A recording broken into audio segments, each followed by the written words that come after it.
Guys, meron tayong mga delivery ng ating laundry ngayon. So, ito yung isang truck ng laundry na i-deliver sa Santa Maria, Bulacan. At ito naman, biyahe na ngayon.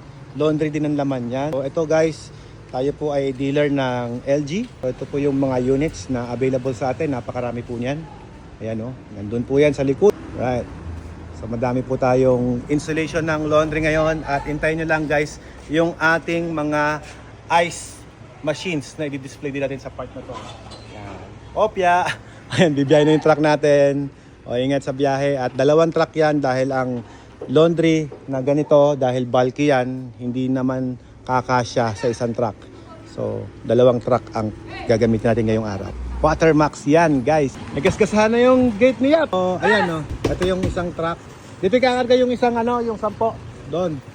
So, yan mga machines natin for delivery. Ito, puro laundry ang laman yan. Ito naman, may water station na kasama ito.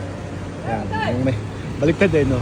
Yung mayroong picture ng laundry, ang laman, water station. Yung picture ay water station, laundry ang laman. Ito, pasok na itong isang truck natin, guys.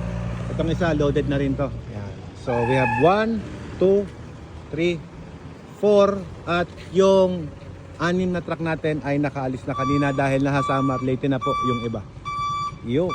Right, see you guys. Thank you sa inyong pagtangkilik sa Watermax.